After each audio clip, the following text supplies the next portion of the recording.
Hey, how are you today? Excuse me. Of course, as soon as I hit record, sorry about that. Anyway, so today is the 1 year anniversary of my mom's death, and it has been a rough day so far. It's 11:30 a.m.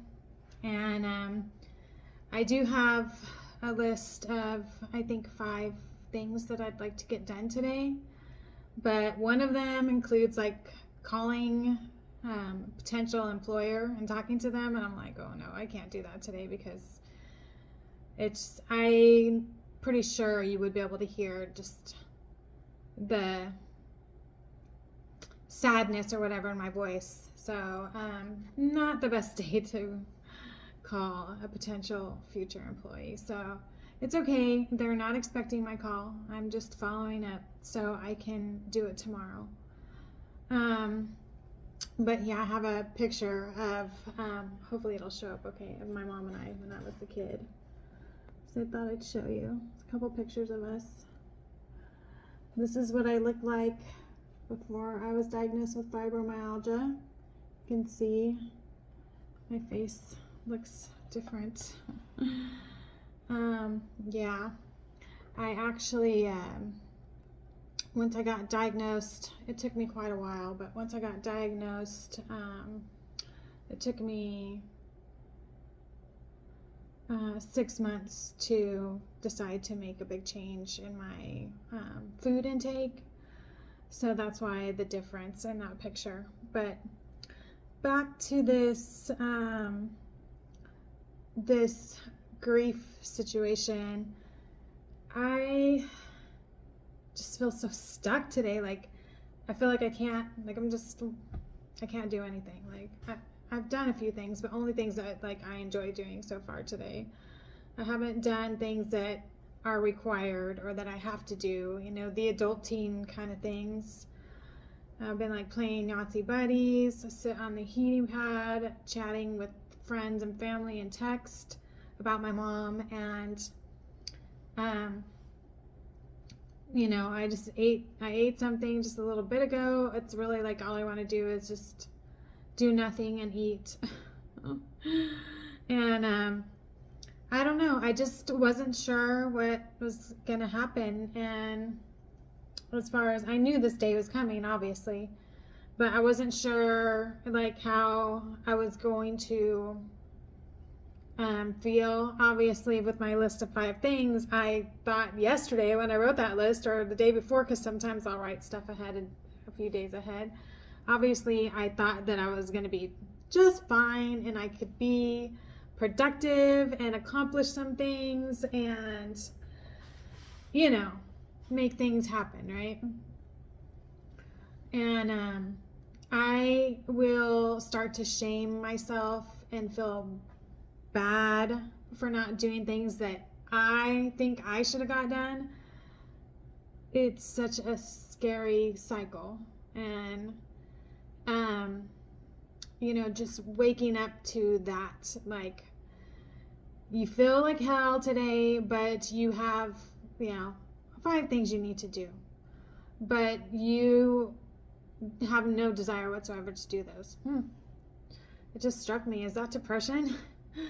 Because I was reading a little something about somebody who was depressed, but they didn't want to feel their feelings. And well, of course I don't want to be crying all day, but because it just makes my head hurt and my nose is running and it's not comfortable, But I guess people that are experts on grief or whatever, from when I went to a grief group, I found that people would say, feel the feelings and work through it and all that. But it's just like, I don't want to keep crying for the rest of my life, but I might. I just don't know. So, sorry. So my mom was a huge support in my life, especially emotionally. And that is something that is really, really hard to not have anymore. She was, somebody that I could go to and if I didn't feel good and I talked to her, I always felt better after I talked to her. You know, you have that one person in your life where you can count on them to be there for you no matter what. You know, it doesn't necessarily have to be a parent or, you know, a partner or whatever. But in this case, my mom, she was that one person. And I, you know, looked forward to talking to her. We had video chats every week. And, you know, with COVID, we couldn't, she lived in a different state by that time and we couldn't really visit. So the video chats really made us feel like we got to visit with each other every week. So I miss that. But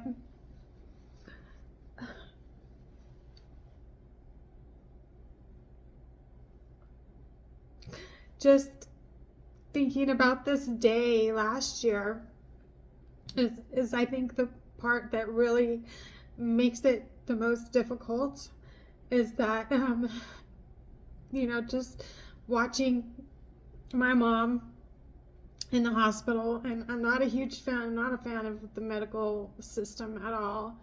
I feel like we are experiments, and that it doesn't care if you, they don't care if you don't want to be pricked and poked and have tubes shoved down your throat. They're going to do it.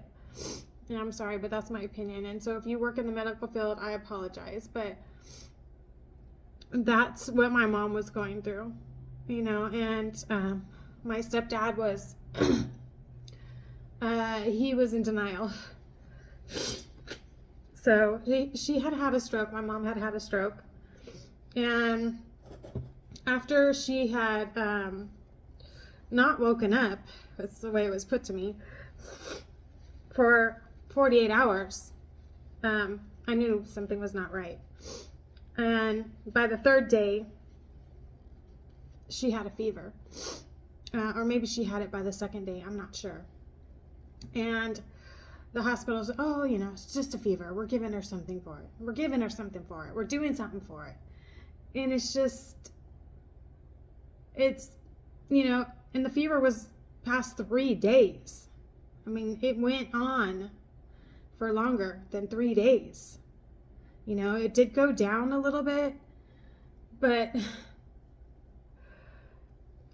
so the stroke caused a lot of bleeding on the brain, and it's very, very difficult to recover from, especially the amount of bleeding that she had. And when I was in the hospital talking to the nurse, and my mom had a fantastic nurse, it was just such a blessing from the universe that she had this nurse that not only helped my mom, but helped me. And I had mentioned to her that my mom had COVID 3 months prior to her stroke. And she said that it was very common for people with COVID, this particular strain that was coming around in 2022. Okay, so just so you have a time frame, was creating strokes in people. And I didn't know that, you know, and the doctor told me the same thing when I mentioned to him about the COVID, because I, you know, wanted him to confirm it for me. But, you know, I just wonder if like all the vaccines that she took kind of induced that, because her COVID symptoms and illness was like a 2-week period. She basically felt like she had a cold, which a lot of people, you know, report that. So anyways,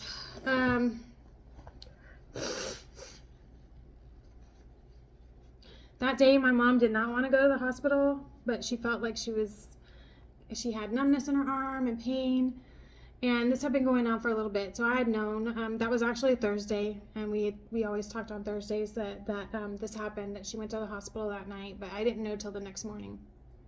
And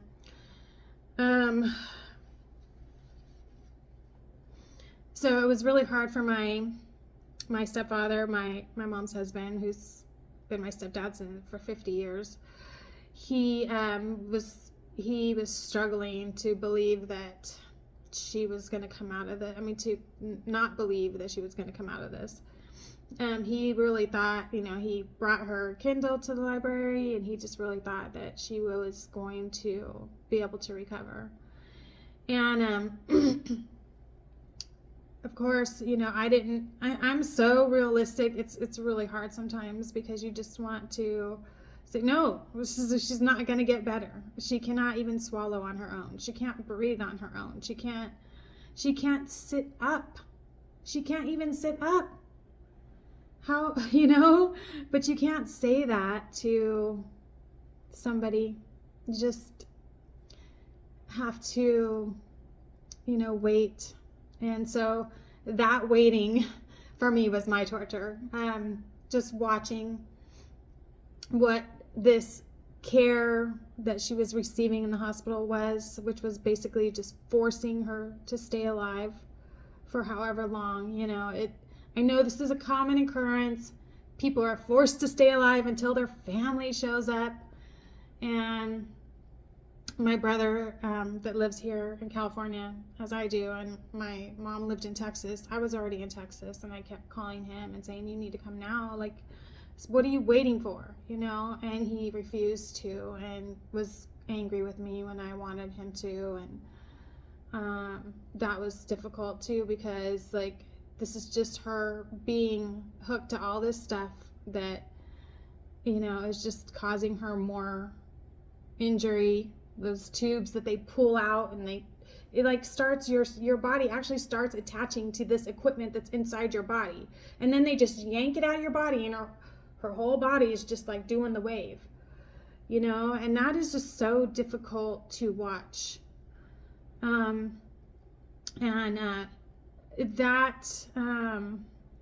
stroke was just, it was just the final thing. My mom, she could not recover from that. So, just knowing that, and seeing her there for, I think it was, 5 or 6 days, just that, stupid breathing machine. And they would tell me, oh, she could breathe on her own. Well, then why does she have a breathing machine? Why is that tube down her throat? But they didn't tell me, oh, about every 30 seconds she could breathe on her own, but not like a normal person is breathing. So anyway, it's just lies, and it's just sad. Like, I feel like when it's our time, it's our time. Let us go, and instead we get forced into these scenarios. So that night, my mom did not want to go to the hospital. She did not want to go. But some of my stepdad's family works in the medical field, and they, said, oh, you could be having strokes, you could have blood clots, you need to go get checked out. Well, when they did all the testing and everything, when she got there that night, they didn't find nothing. She left her house at 8 p.m. and at midnight she had this massive stroke. And they didn't find anything prior to that, even though she had the pain in her arm. She had, this was not the first time she had gone to the hospital for these symptoms. They didn't find anything until after the massive stroke. So what were they going to do? Even before she had that stroke, which was only, mind you, she left her house at 8 p.m. at night, and at midnight she had the stroke. So it was just a few hours, and they ran CAT scans and this and that and found nothing. I don't understand. I don't understand why she couldn't just not be tortured with all that stuff. Oh, well, okay. I guess I do understand. It's money. The hospital's there to make money. They pay these people to keep people alive so that the hospital can bill the insurance and make money. And, it's a business. It's not about, we care for your loved one, we want to keep them alive. It's a business. Like, oh, this person's under our roof, we better make sure they're breathing. We got to get that money out of them. Oh my gosh, I'll probably get some hate on this video, but everybody's entitled to their own opinion. Everybody's entitled to their own opinion. I've been very blessed to not have to have ever had any type of surgery ever. I've never once stayed a night in a hospital, and I want to keep it that way. My mom had been in the hospital many a times, and she had cancer 8 years prior to her stroke. So she's been through a lot of medical stuff, and I've dealt with quite a few doctors with her going through the things that she went through. They even gave her sepsis after she had her breast removed and all that stuff. She went back for them to draw tissue from that area. This was like a year later, and they saw abnormality in the tissue. Well, duh, it's scarring, and that's all it was. But she got sepsis from the needle that they pulled. So she, 2 weeks later, or it might have been less, was in the hospital with a high fever for several days because she got an infection from them taking tissue from her. This is not health. This is not helping us improve our health. So, not only that, but my experiences with my health and how poor my health is with fibromyalgia. And not only the actual MDs, but physical therapists and other people have no idea what fibromyalgia is or how it works or why, you look normal, you look fine, you're okay, And this invisible illness it's almost like sometimes a curse when it comes to trying to get help. Like, you look good, you must be fine. Really? Have you taken a closer look? Have you taken a closer look? I mean, seriously. And this is how my face looks most of the time, even when I haven't been crying. Like, I have the dark circles. I do not look super healthy, but I eat a really healthy diet. So, well, I shouldn't say really healthy, but I eat a fairly healthy diet. And I think that's what helps, but I don't know. It's just so sad. It took me over 12 years to get my fibromyalgia diagnosis.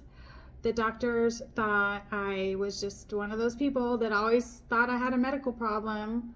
I had so much pain, migraines 20 days a week. I mean, I kept track on the calendar. That's how bad it was.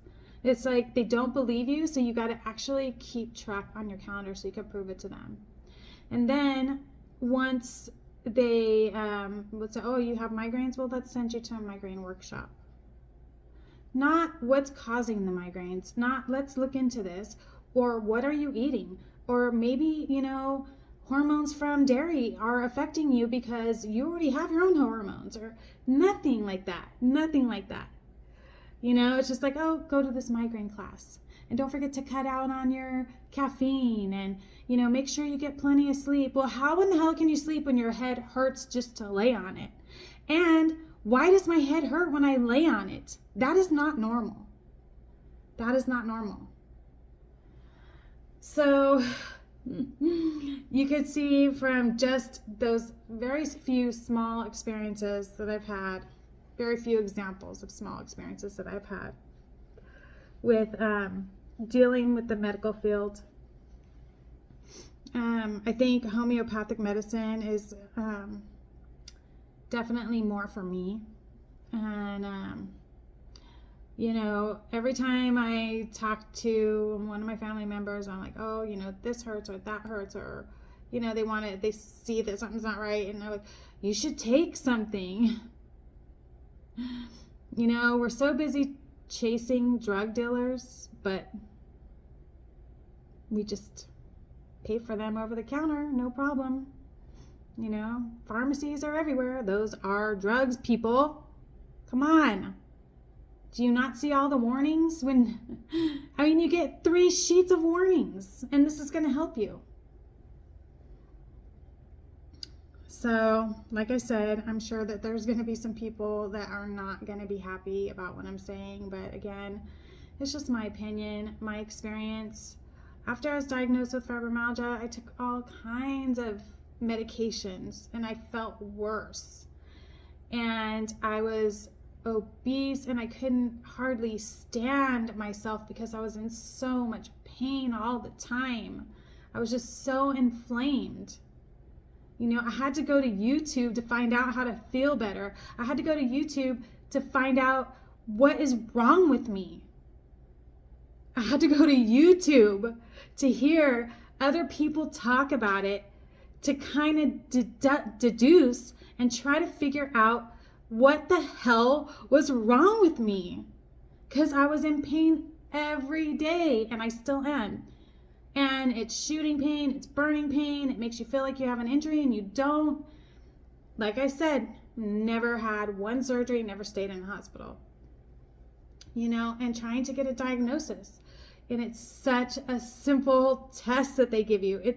It's not even invasive. It's not drawing blood. It's not taking x-rays. It's not poking you. It's not prodding you. It's not giving you electrical currents. Like, I went through that test too. It's none of that. It's a written test, a questionnaire, and a pressure point test to see if you're super sensitive in these 11, I think, pressure points.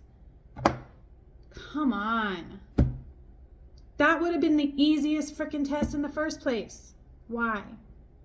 Why did I have to wait 12 years and then go to the doctor at Kaiser and say, look, I think this is what I'm going through. And you know what? My mom was with me that day. And she's like, something is really wrong with my daughter. This is not her.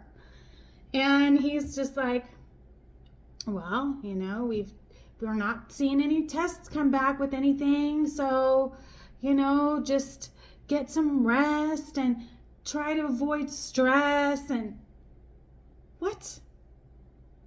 I cannot sleep with this amount of pain I have. And this pain is causing so much stress. What the are you telling me? Are you serious? You're a medical professional that I'm paying who knows how much for insurance for? You know, it's like $400 a month or something crazy like that. And you're telling me to get rest and reduce your stress? Don't you think every freaking human on this planet already knows that? We all know that.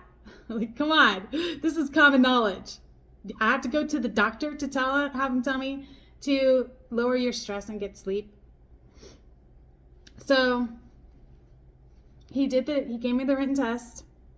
Yep. All these things.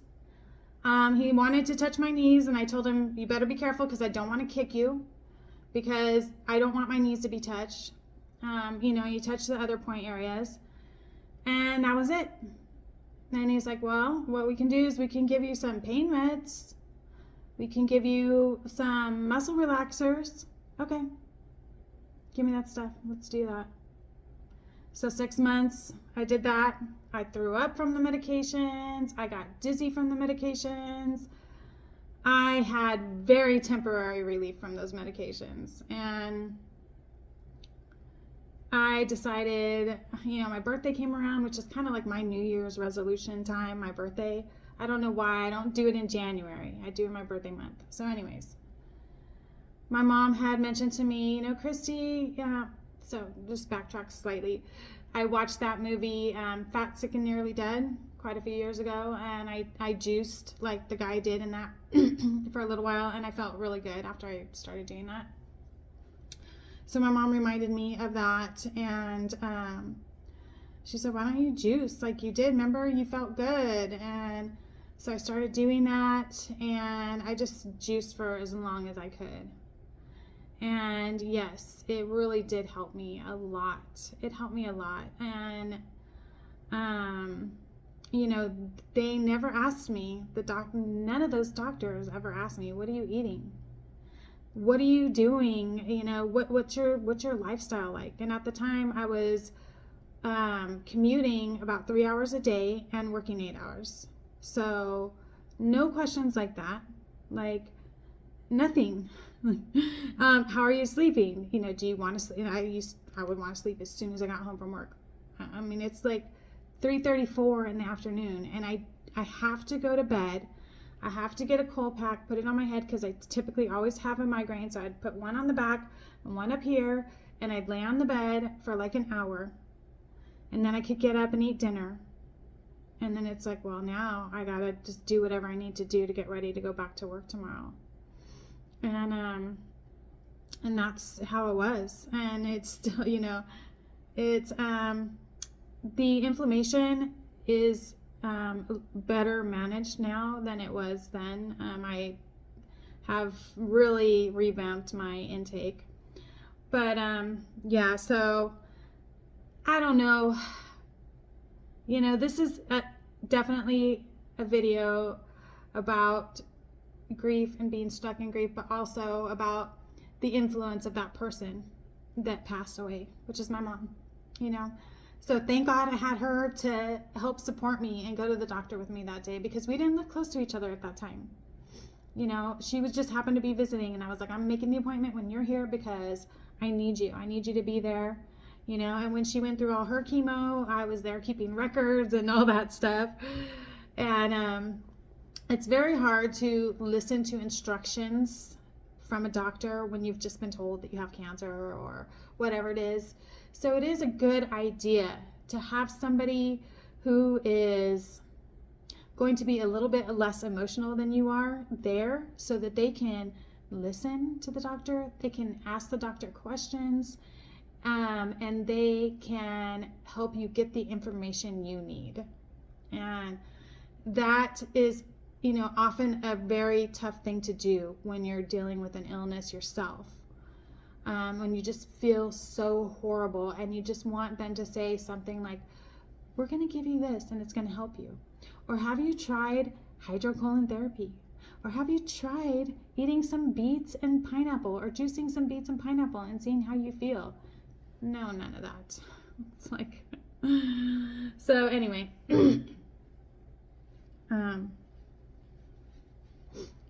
there are ways to help ourselves feel better.